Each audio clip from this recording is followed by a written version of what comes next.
Om Asato Ma Sadgamaya Tamaso Ma Jyotirgamaya Mrityorma Mrutangamaya. Om Shanti Shanti Shanti. O Lord, please lead us from unreality to the reality, from ignorance to the knowledge, and from mortality to the immortality. Om, peace, peace, peace.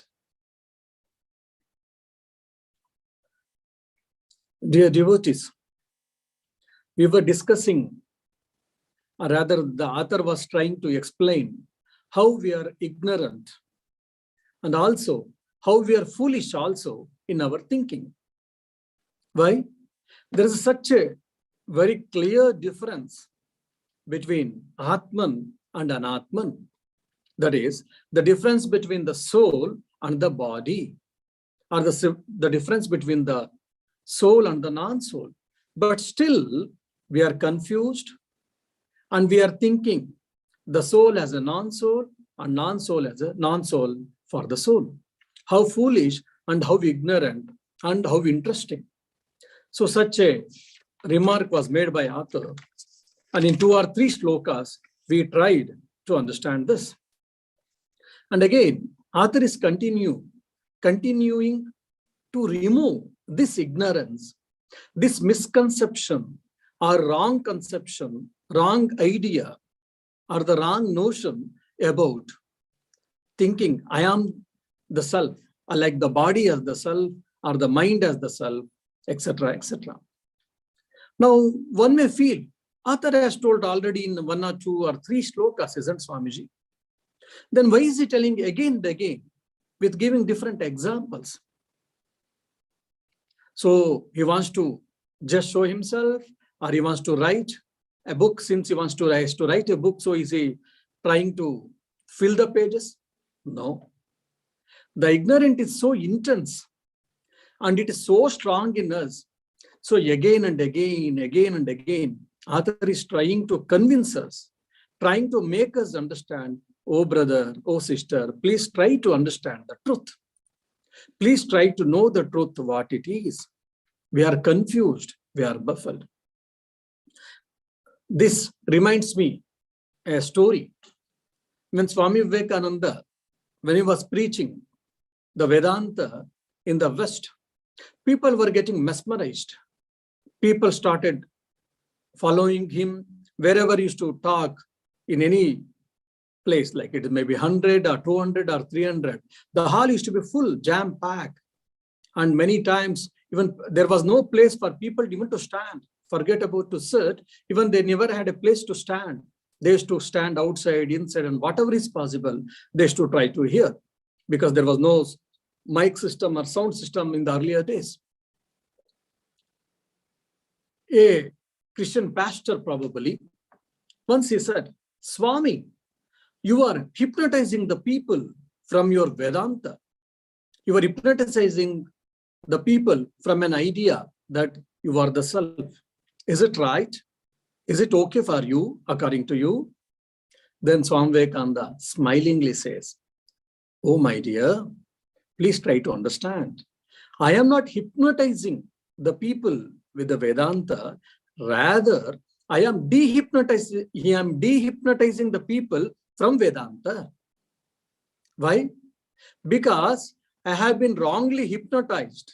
Every being has been wrongly hypnotized as a body, as mind, as sense organs, as an house, etc., etc. So I am trying to dehypnotize every being that you are not the mind, you are not the body, you are not the sense organs, you are not the thought, you are not the emotions, you are that self, the pure consciousness, the pure awareness. There is a Vedantic Nidra, like Yoga Nidra, we say, we have got Vedantic Yoga Nidra also. In the Vedantic Yoga Nidra, what happens? We are asked to think, I am not the body. Again, they ask us to think, I am not the sense organs. And again, they ask us to think, I am not the mind. Again, in the mind, try to understand, try to disassociate yourself from the thoughts. Try to disassociate yourselves from the feelings. Try to disassociate yourselves from the thinking or intelligence. So when it slowly happens, what happens? Then slowly, you are the pure consciousness. You are the pure awareness. You are the pure existence. So when we start thinking this, and it gives a tremendous peace, tremendous calmness, and it also gives the tremendous light for us. So this is what Vedanta sadhana. So this is called witness, practicing the witness, practicing the Sakshi Bhava. Whenever is possible, and whenever your mind is in distress, whenever mind is in turmoil, whenever we have got so many problems where we are able to, if not even day-to-day life, we can think that whatever I'm enjoying, I'm suffering. Whatever I'm thinking, not thinking. All these things, it belongs to mind. It is not me. It doesn't belong to me. Just like the house belongs to this body or this embodied soul owns the house. The soul can never own a house externally. Similarly, all the things, experience, whatever we are having, all these things, it belongs to body and mind, and I am just a witness. So such thinking, if you can practice more and more, you'll be able to get away from the problems. Even if there are problems, either in the domestic life or in the professional life, you'll be able to withstand. You'll be able to go on. You'll be able to continue your life. You can handle your anxiety. You'll be able to handle the depression. You'll be able to handle the unnecessary psychosomatic problems in the life with the knowledge of the Atman or with the help of self-knowledge. So that is the practical aspect, practical utility of this self-knowledge. So that is the reason we have to understand, who am I? Apart from attaining emancipation, moksha or mukti, even in day-to-day our life, we'll be able to live the peaceful life and happy life by knowing who am I and by knowing who I am not. So now, other is trying to tell who am I and who I am not. Is continuing. Atma gnanamayaha punyaha dehaha mamsamayaha ashuchihi tayoraikam prapashyanti kim agnana matah param. Oh my dear, tayoho, among them, aikyam, seeing as, viewing it as same, prapashyanti, seeing the same, or thinking it as a same, kim agnana atah param. What else the ignorance can be? Other than this, what else we can say as an ignorance? What is that ignorance he is trying to tell? Here is Atma Gnanamaya. The soul, the Atman, is the knower. It is the seat of consciousness, awareness. So he is the knower. And Punyaha, it is very holy. Whereas Dehaha, the body, the physical body, is Mamsamaya. It is with full of flesh. It is full of bones, marrow, blood, pus, all these things. Ashuchihi, it is impure. But still, we think that I am the body. What ignorant, how foolish we are. That's what we are saying. Now, here, the author is telling two qualities for the Atman. What is? Atman is Gnanamayaha. The Atman is pervaded with light, pervaded with knowledge, pervaded with consciousness, and it is holy. So what do we mean by this? We should understand. So Atman is consciousness means the objects, the external objects, they're inert. They don't have consciousness. For an example, there's a beautiful robot with the help of artificial intelligence. Today we have made robots. Before coming to Ireland, I came via Dubai. when I went to Dubai in Expo 2020, when I visited there 2020 or 2021, I saw some robots were walking and they were trying to serve whatever we want. Like if you ask a coffee, they used to, the robots used to bring a coffee for you. If you ask a tea, they used to bring a tea for you. If you ask a sandwich, they used to bring a sandwich. Oh, so precision in the work. So nice. And sometimes we some very huge missions. They can do a lot of work. So precision, so much. There is no tiredness for that, nothing. So 100 people work. One mission can do 100 people, 100 hours, whatever they do. One mission in 1 hour it can do. So much output. But it is inert. The machine is not conscious. The machine is not conscious of itself. How can you say? Or how can we understand? The machine never says that I am the machine. I am able to do this. I'm not able to do this. Whereas the beings are able to say that, yes, I can do this, I cannot do this. I have to do this, I don't want to do this. All these things. Why? Because of that consciousness. And I am aware of things, but things are not aware of itself. For an example, electricity. I have the knowledge of the electricity, but the electricity doesn't have the knowledge of itself. But I have the knowledge of myself and have the knowledge of the everything, but whereas the objects doesn't have that. So that's how it is called the Atman is consciousness, Jnanamaya, that is consciousness or awareness, or it is pervaded with knowledge. Means it is the seat for knowledge. Whereas the body is Ashuchihi, it is impure. Why? One is it is made up of matter. And if you can see, one day if you don't take bath, okay, because in Ireland we don't have much temperature, okay. Second day you don't take a bath, but we don't feel fresh. But somehow we can manage, probably. But the third day again, if you don't take bath, oh my goodness, there is smell. Why? Because we have to take a bath. We need to take a bath, otherwise there will be a foul smell, stinky smell. We don't feel ourselves fresh. If we don't brush our teeth for a day, how foul smell we do get. When we don't clean our mouth properly, how foul smell we get. And similarly, so much in the flesh, there's a pus and there are so many excreta and so many things are in the body. One is body is made up of matter, and in the body, so many dirt things are there. For example, the skin is beautiful, it has covered our body. If the skin has been removed, then we can see all the things. In intestine, small intestine, big intestine, you see. In the stomach, you can see.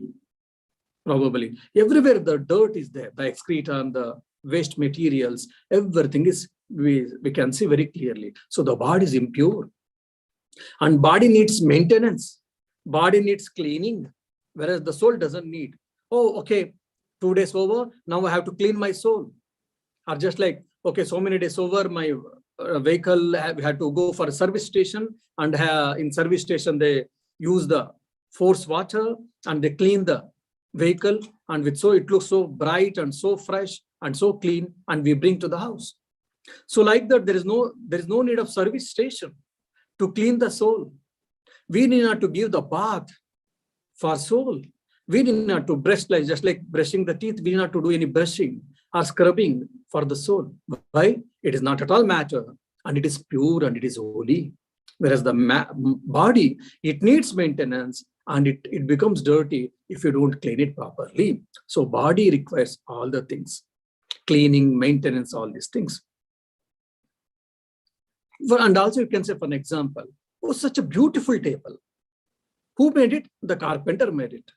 Carpenter has got a knowledge about the wood, about the table, and he created it. But the wood, neither the wood nor the table said, I am wood or I am the table. Similarly, the car has got so many spare parts. When it is assembled and it is filled with the fuel, and a driver starts with a key and it is with a starter, and he can drive whatever based on the program doing and based on the driver. The car listens to you, but the car does so many functions, no doubt, but car is not aware of itself. But whereas a human being or a being is aware of it. I am aware of the car, but the car is not aware of itself. So when I say, I am so and so, I am aware of so many things, but whereas neither the car, nor the table, nor the door, nor the building, nor my house, house building, all of these things are never aware of themselves, whereas we beings are aware of these things. But I am, that I has mixed with body, with mind, with sense organs, with thoughts, with feelings, with emotions, with whatnot. So that's what they are saying, that all these things belong to body or the external world, but you are separate from that. You are not that. So you are mixing yourself with all these things. Just like there is in a jar, there's a glass, there's a milk, and in one more jar, there is a water. When they're separate, fine. When you mix it, you can't find out in that where is water and where is milk. To segregate, you have to heat it, probably, or if by using chemical, we can segregate, probably. Similarly, but I am mistaking. Due to wrong perception, I am thinking that I am body and I am mind. And whereas that I am the soul, which is pure and which is holy, whereas the body is impure and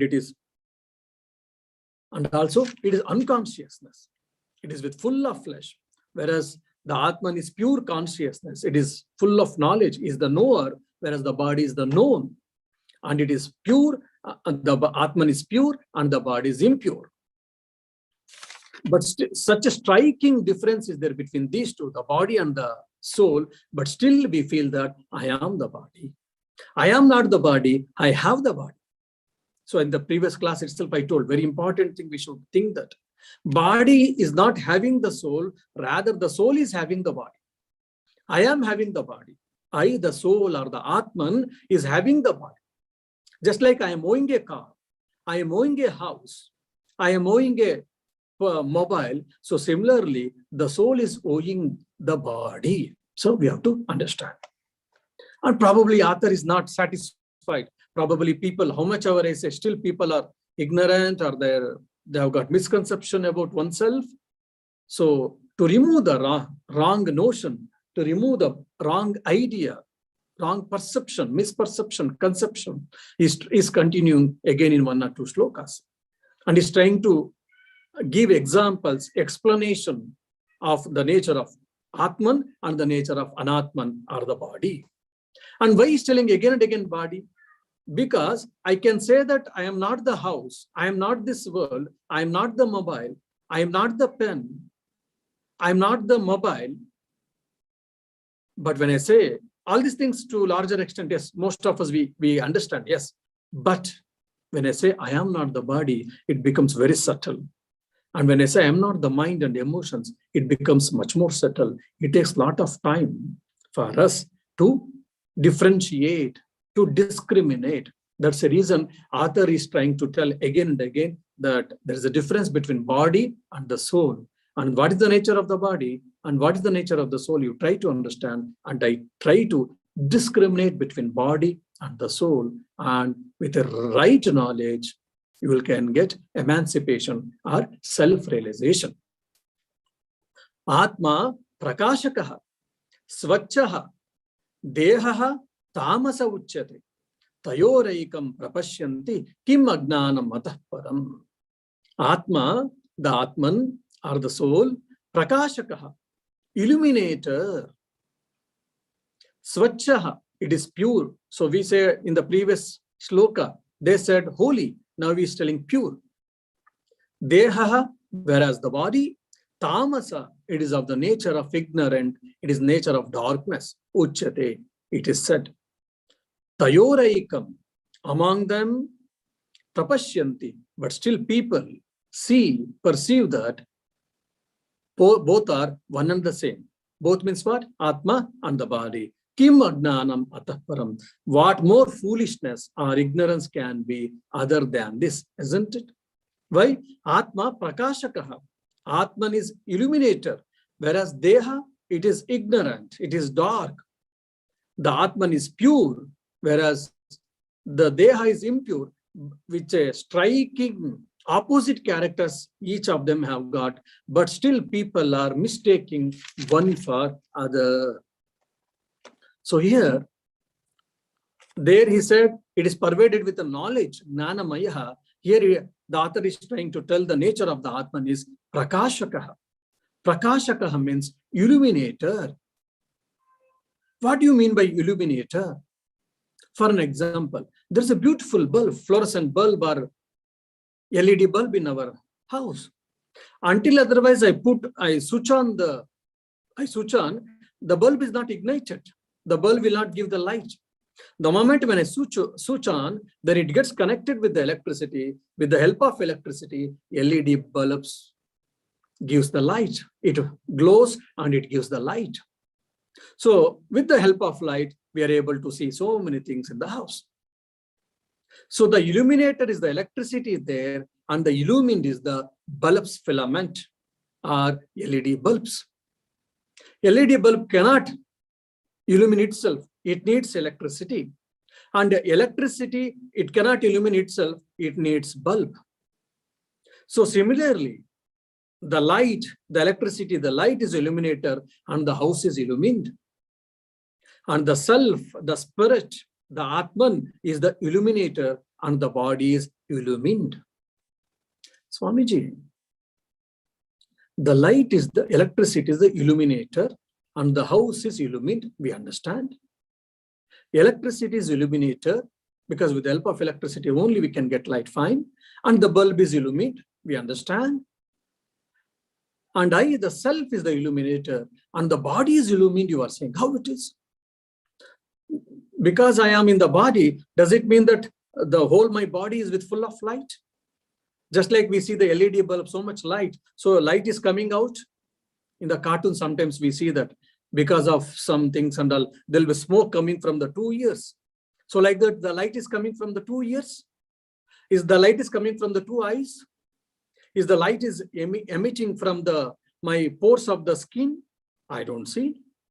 Then how can you say, or how can you argue that the self is the illuminator and the body is the illumined? Here, illuminator or illumined means we have to understand that knower and the known. I am the knower and the body is the known. Now with the help of electricity, when the bulb is illumined, what happens? With that light, we'll be able to see the things. Of course, now we are the spring, we are at the end of the spring and we are entering the summer. Until around 9 o'clock or 9:30, we have got sunlight. Since we have got sunlight, with the help of sunlight, we are able to see the things in the house. So the sun is the illuminator and the house is illumined. We are able to see the things. So after 9:30 or 10, then if we are awake, then we put on light. Why? With the help of light, we can see the things. So the eye has got a frequency. So more than that particular frequency, it cannot see. Less than that frequency, again, it cannot see. Whereas in the dark, even in the dark, animals can see where we cannot see. So we need light. So with the help of light, we know things. Where is the knife in the kitchen? With the help of light, I can know. With the help of light, I can see where I have kept my mobile in the house. So I'm able to know with the help of light. So similarly, because of the self is the knower and all the things are the known. Because I am the consciousness, I am the awareness and all the things are known. They are inert. The whole world and the body, everything is matter and it is inert. They cannot know by themselves, but only beings can know. Why? Because the beings, inherently, their consciousness, they are the knower. I am the knower and the body is the known. That's what illuminator and illumined means. The I means the self, the spirit, the consciousness or the Atman is the knower and the body is the known. Like I know how beautiful the Dublin is. So the Dublin is known and I am the knower. The Dublin city never says that, you look how beautiful I am. I've got a Phoenix Park, I've got Earth, I've got a Malahide, and I've got such a beautiful sea. And Dublin never beats its own drums.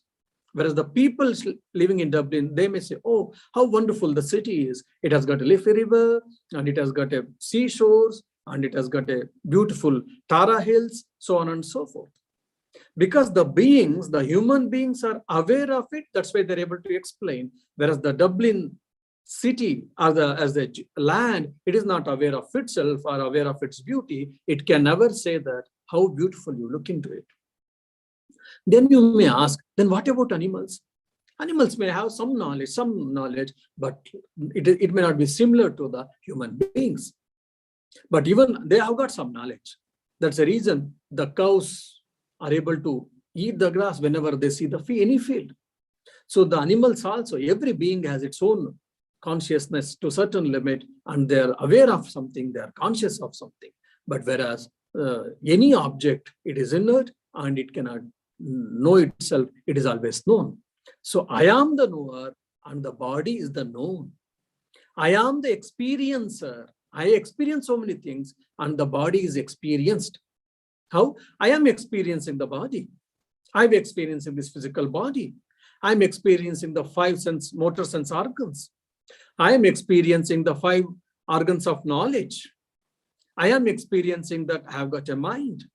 I am experiencing that I have got thoughts. I am experiencing that I am happy. At the same time, I may be experiencing that I am unhappy. So I, the experiencer, and all these things are experienced. So that's what we have to understand, the illuminer and the illumined. And we can say one more example, the sun. The sun is an illuminator because the sun has got a natural light, whereas the moon is not. How can you say, Swamiji? In full moon day, we see such a beautiful moon and we get moonlight. Yes, but that moonlight has borrowed from the sun. As we know, the moon doesn't have its own light. So similarly, all the objects have borrowed that consciousness, the light, and the real light or the consciousness exist in myself, that is I am that Atman or Brahman. And now, so what do you mean by illuminator? You understood, I think. And now you're saying Swachha. Means Atman is pure. How is pure? We have seen already in the previous shloka. The same idea is again told. And Deha Tamasa Uchyate. Whereas the body is said is full of darkness. It is the nature of darkness. The body's darkness means, okay, there is a black skin, the black-skinned people. The people who have got black skin. So is it meant that? Or how can you say that the body is with the darkness? No, it is not so. Here darkness means it is ignorant of itself. It is inert. It doesn't have any consciousness. It doesn't have any consciousness. It doesn't have any awareness. The body as itself doesn't have any awareness. In the death, we can see in the death body. In the corpse, we can see that it is not aware of itself. Why? Because the Sukshma Sharira, the subtle body, is not there. So, body is not conscious of itself, whereas the soul is conscious of the body. How you can understand? The body cannot know another body. Only the conscious can know another body. Only the knower can know another knower, but the known cannot know another known. The body itself cannot know another body. Okay, I have got such and such a traits or characters, and you got such and such a traits and characters. Oh, beautiful. We are same. We are resembling. No, it cannot. We need a consciousness. We need awareness. And I am that awareness. And I am that consciousness. I am that illuminator. That is soul or spirit. Means here darkness means it is ignorant. The body is ignorant of itself. Only the soul is conscious of the body. So this is what we have to understand. And now again, you may get a question. That's all fine, Swamiji. We all understand this. What is the use of understanding? We are all very pragmatic people. So what is the use of understanding this? Then for that, probably I can give an example from Indian mythology. I mean, it really happened. The story of a great sage called Dadichi. The story goes like this. A sage by name Dadichi was doing penance in the forest. He was leading a simple life. He had in a hut. He used to live in the forest. And morning and evening he used to eat some fruits or some roots. And most of the time, he led a purest life, celibate life, and he did a lot of penance. So he had accumulated a lot of power, spiritual power. Once, Indra is known for the king among the gods, or the chief among the demigods, gods and goddesses, demigods. He approaches the sage Dadichi and said, "Venerable sage, please accept my salutations to you." Then the sage Dadichi welcomes him to his house, to his hermit, and he says, "Yes, please come. O Indra, what makes you to come to this poor man's house, hut? How can I help you? How can I serve you?" Lord Indra says that, I think the demon name was Vrutrasura. Asura means demon, Vrutra. So there is a demon by name Vrutrasura. He has become a nonsense. He has become a dangerous to the society, to the country, as you know. He is killing so many people. He is troubling and is tormenting the people and the society. We want to kill him. The sage said, "Fine, yes, since you may warn him once or twice, if he doesn't listen to your kind words, probably, yes, you have to punish him." Then the Indra says, "Yes, enough times we have been warned. He has been warned, but he's not listening. So he has to be punished now. Probably he has to be slain." Then sage said, "Okay, if there is no other go, then go ahead." Then the Lord Indra says that, the King Indra says that, "But we need a special weapon, because he has done a lot of penance and he has got some special boon. So that because of that, whatever weapons we have got, celestial weapons among our different demigods, none of these weapons can kill him. So we need a special weapon." Then sage said, "My dear Indra, but I don't have any special weapon which I can give you." Then Indra says that, "Yes, my dear sage, I am well aware of it. But if you allow me, I would like to say something." Then Dadichi says, "Please go ahead."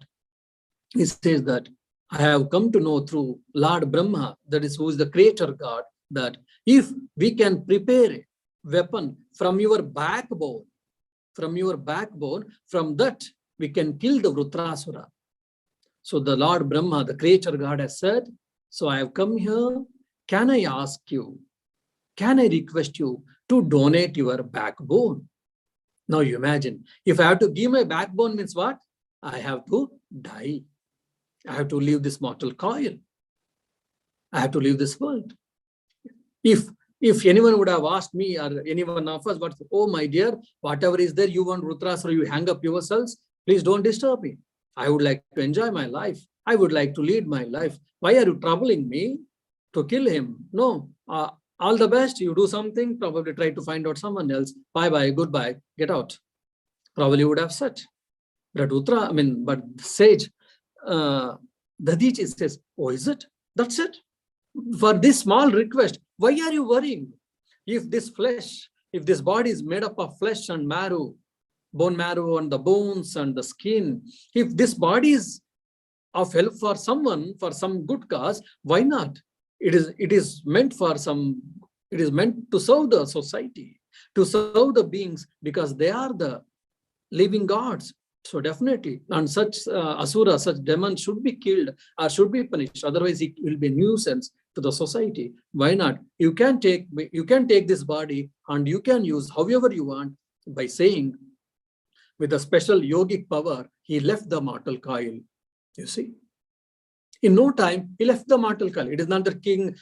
Indra came with a weapon. He killed.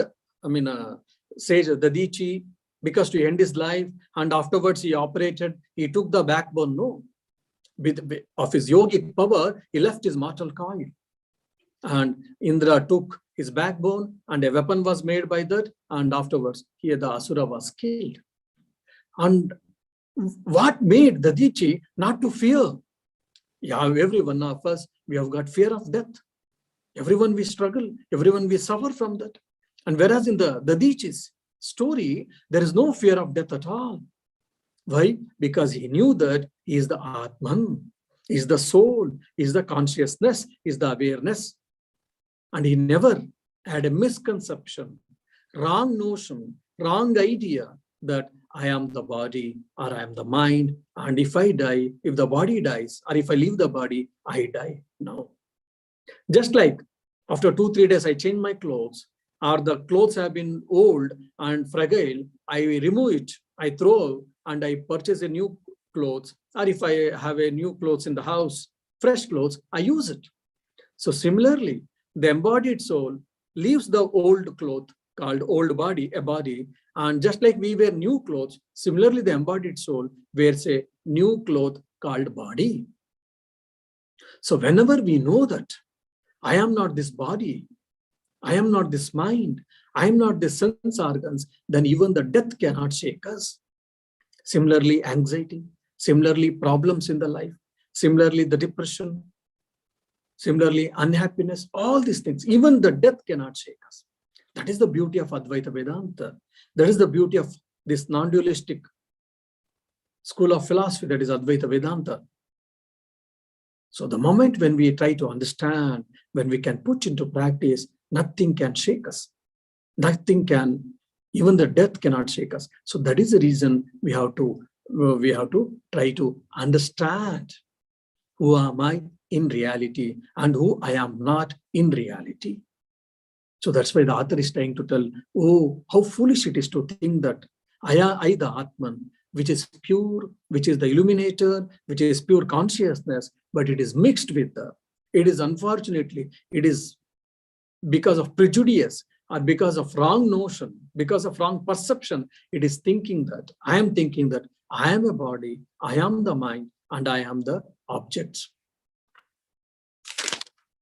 And again, author is not convinced that we are convinced about the truth, probably. That's why author again is continuing his argument that what is Atman and what is Anatman, what is self and what is not self, by giving some more examples or by giving some more explanation in the next sloka. Atma nityaha hi sadrupaha dehaha anityaha hi asanmayaha tayoraikam prapashyanti kim agnanam matah param. Atma, the Atman, the soul is nityaha. It is of the nature of eternal. It is permanent. Why? Because since sadrupaha, it is of the form of existence. It is existence itself. Whereas dehaha, the body, anityaha, it is transient. It is not eternal. It is temporary. Because asanmayaha, in essence, it is non-existence. Then what is this terms? What do we mean? We shall try to understand. Atman is eternal, since it is existence itself, whereas the body is transient, since it is perishable, or as it is non-existence in essence. But still, people are confusing among them. They are mistaking one for another. What more ignorance can be other than this? Or what more foolish can be other than this? Mistaking the self for non-self. Now, what is the definition of permanent? What is the definition of eternal? Or what is the definition of eternity in Advaita Vedanta, the non-dualistic philosophy? So they say Trikala Abadhita Satya. If it has to be truthful, if it has to be said that it exists at all, if it has to be said anything is eternal, it has to exist at 3 periods. What is the 3 periods? In the school children, if you ask, okay, first period, second period, third period, or before lunch or after lunch, is it that period?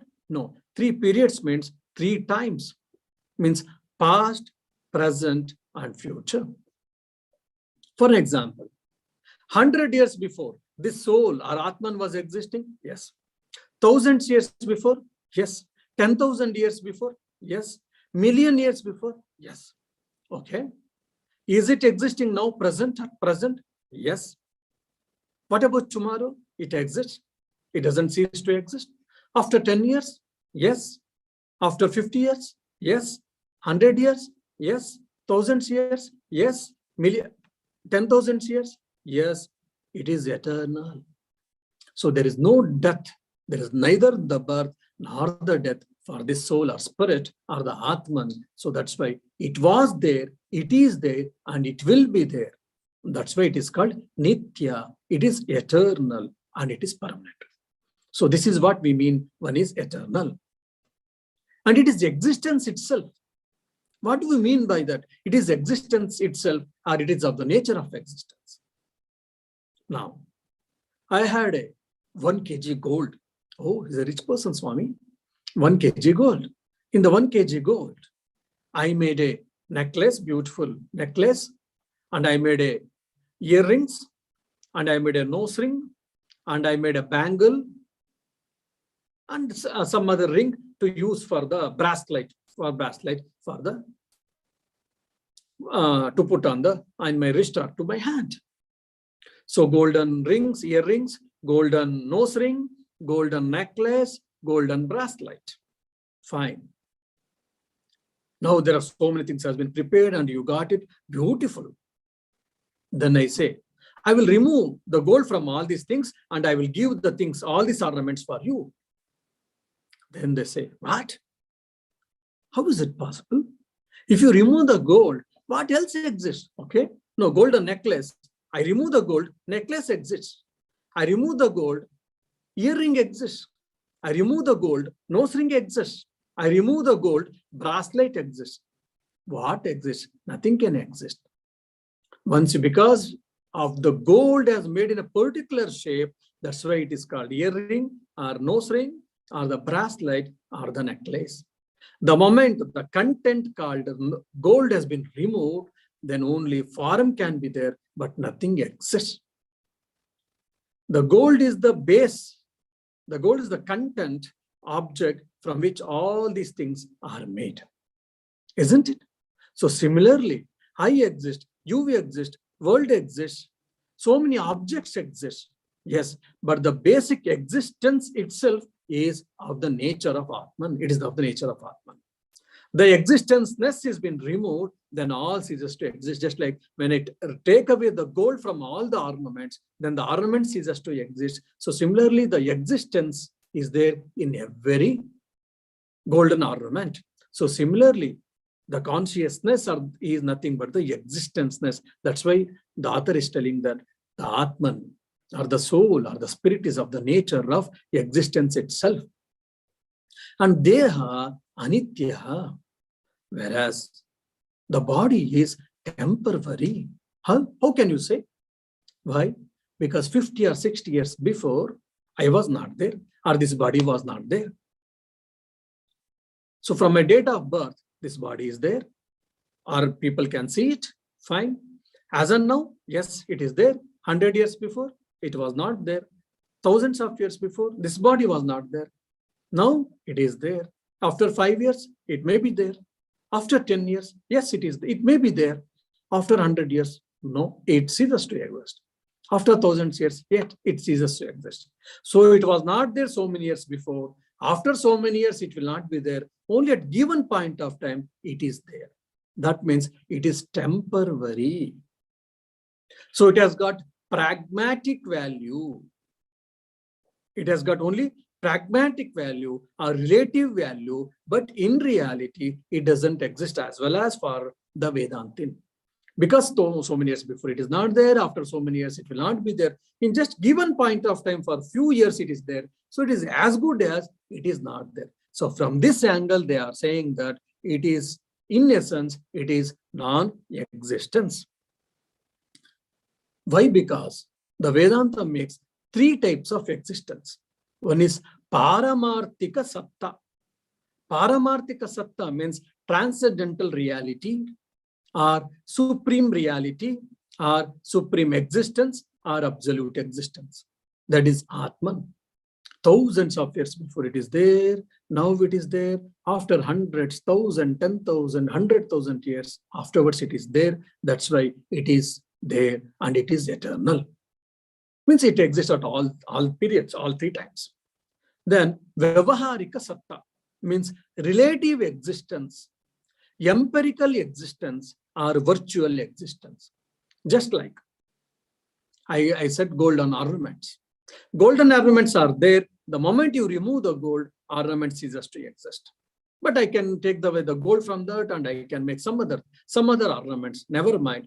Gold is constant, but these instruments, the ornaments are getting changed. That's what Vyavaharika Satya. So 10 years before, this golden ornament was not there. After 100 years, it may not be there. Only at given point of time, this golden earring is there. That's what we mean, empirical truth or virtual truth.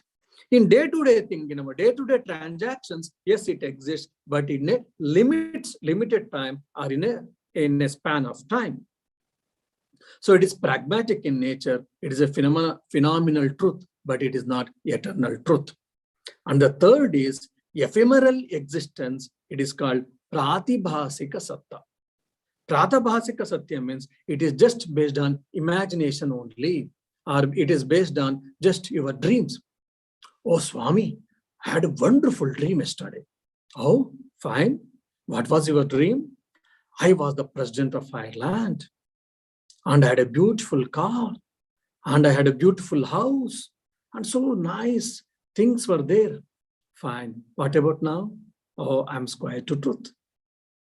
Before the dream, before the sleep, who I was, and now after the sleep, after getting away from the sleep, or after getting away from the dream, who I am, both are same. Only in between. Only in the dream, I am the president, or I was the president of the Ireland, but not reality. It is mere imagination.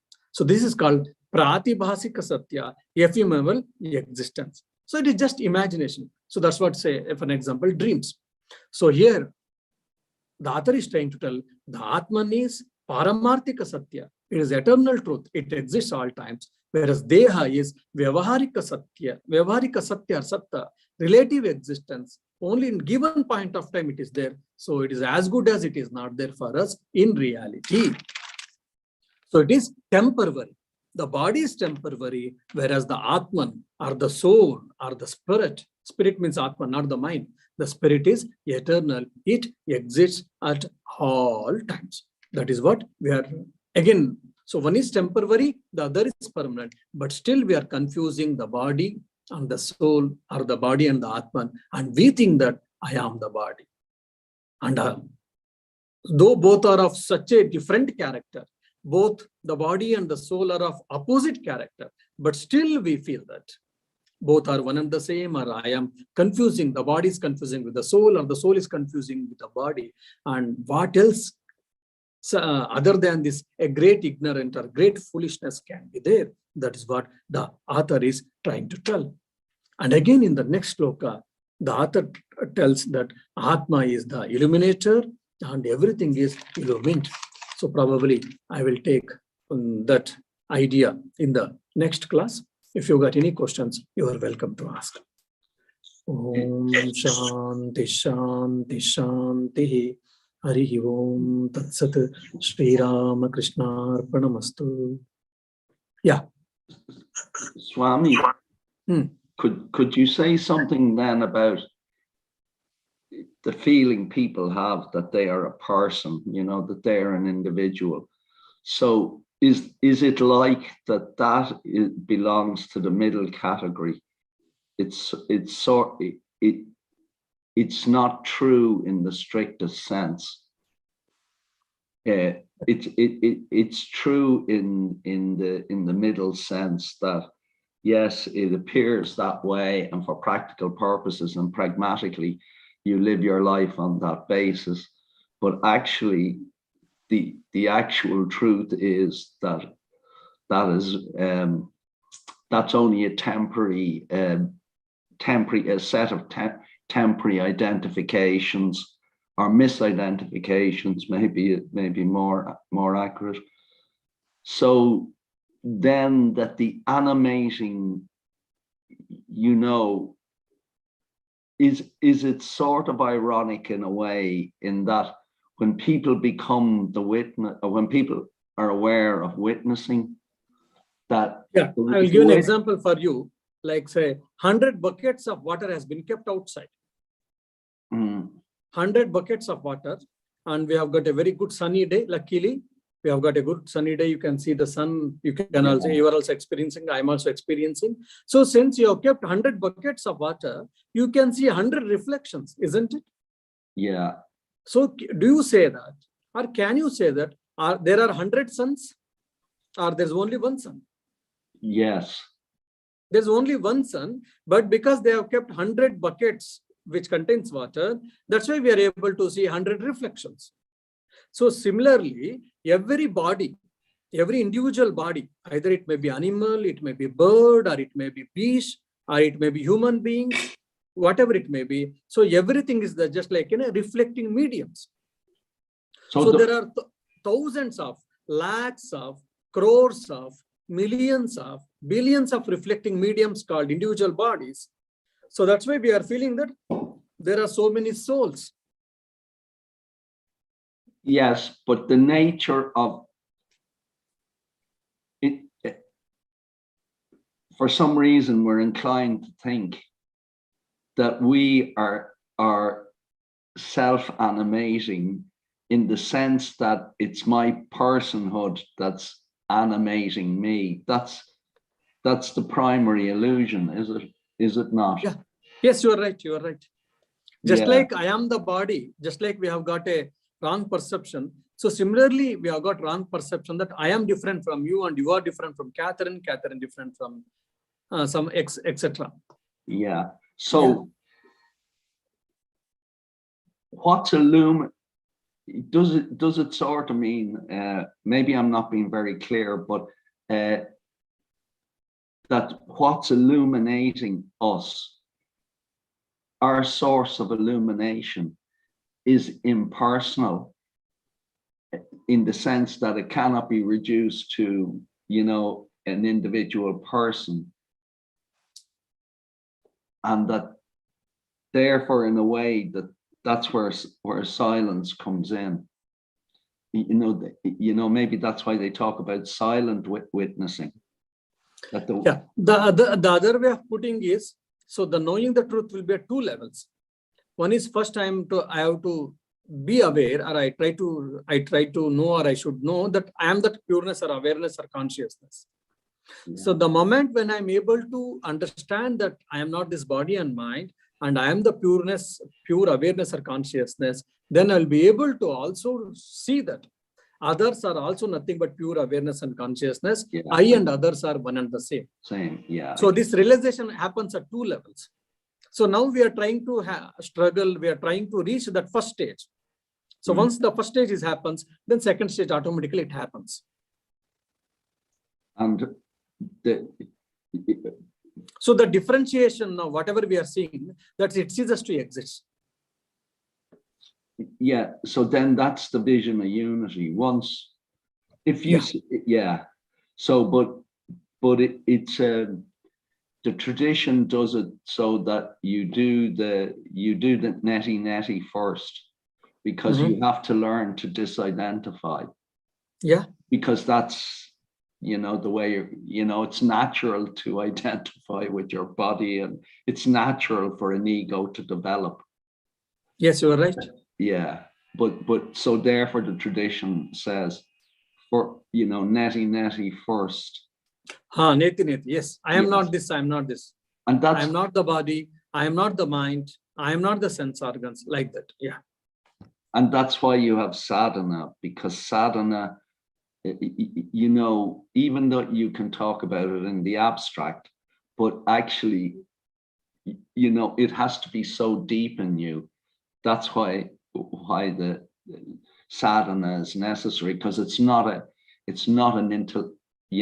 there is an intellectual maybe aspect, but it's not. It's much more than that. Yeah, you are right. So by sadhana, what happens? We will train our body, or rather, still particularly, we will train our mind to grasp the truth, to comprehend the truth, or to understand the truth. So sadhana is only preparation. It is preparing our mind to grasp the truth. Yeah. Thank you, Swami. Yeah. Any other questions? Yes, Swami. It's combining a little bit with this idea that it's a bit as I remember from a reading from the Bhagavad Gita, that that it is mentioned that it's sometimes beyond intellect. So that God is beyond intellect. So it's outside of our intellect, even. Like like intellect is good, but it's it's obviously beyond. How to see beyond, is it? Intellect has a beautiful power by which we can know many things, by we can understand many things, but at the same time, intellect has its own limitations. So beyond particular, region or particular level, afterwards it cannot go ahead, go out beyond it. Just like my eyes, through eyes only I can see anything and everything, but this eyes has got circumference. To particular distance it can see, afterwards it cannot see. So similarly, even the intellect, through intellect only we can know things, but it has got its limitation, whereas the soul is beyond that. So how to understand then? By sadhana, what happens? Slowly, when your mind is cleansed, when your mind and thought or intellect is purified, then because the self is self-luminous, automatically it reflects its consciousness and we'll be able to understand. Now, how to understand this? Probably I'll give an example. Now there was a light, there's a light, probably in the olden days, if you can see, we used to use the lights and it was covered with a chimney, a glass chimney. And this glass chimney is to reflect the light and the whole house is to be glowed with that light. Since we are continuously using, the chimney is with full of black soot. Since there is a black soot covered with the whole glass chimney inside, we are not able to get the light at all, or we are getting very faint light. Then what to do now? Then you start cleaning the chimney, the black soot of the chimney which is inside. Slowly, when you start cleaning, once it is, the amount of cleaning happens, the amount of more light we start getting. Once the glass chimney is cleaned completely and we are able to get, we'll be able to draw the maximum light, isn't it? But I didn't bring new light there actually, but only I cleaned the chimney and I got the light. So similarly, the mind or the intellect is nothing but the chimney. It's like black soot is nothing but ignorance or our impressions, good, bad, right, wrong, all impressions. Once it has been removed, all these things, then automatically I can understand who am I. That's why in Patanjali Yoga Sutra, Yoga Chitta Vritti Nirodha. What is yoga? The cessation of all thoughts. The complete cessation of all thoughts in the mind is what yoga. Now, when all thoughts is completely controlled and it removed and it cleaned, what happens? That means the mind ceases to exist of itself. Then the Purusha, they say, means we say Atman, or they say Purusha, the Purushan exists or the Purushan will be aware of itself. Because the mind ceases to exist. So we have to reach to that stage. We have to clean our body and we have to clean our mind and intellect. So did I answer your question? Yeah, I understand what you mean. It's like, for example, when we see something like a natural phenomenon, like it's raining or it's snowing, it's raining, okay, it's raining. It's neither right, it's neither wrong. It's what it is. Yeah. Yes. Wonderful. Yeah, I think no more questions. We will end it then. Thank you.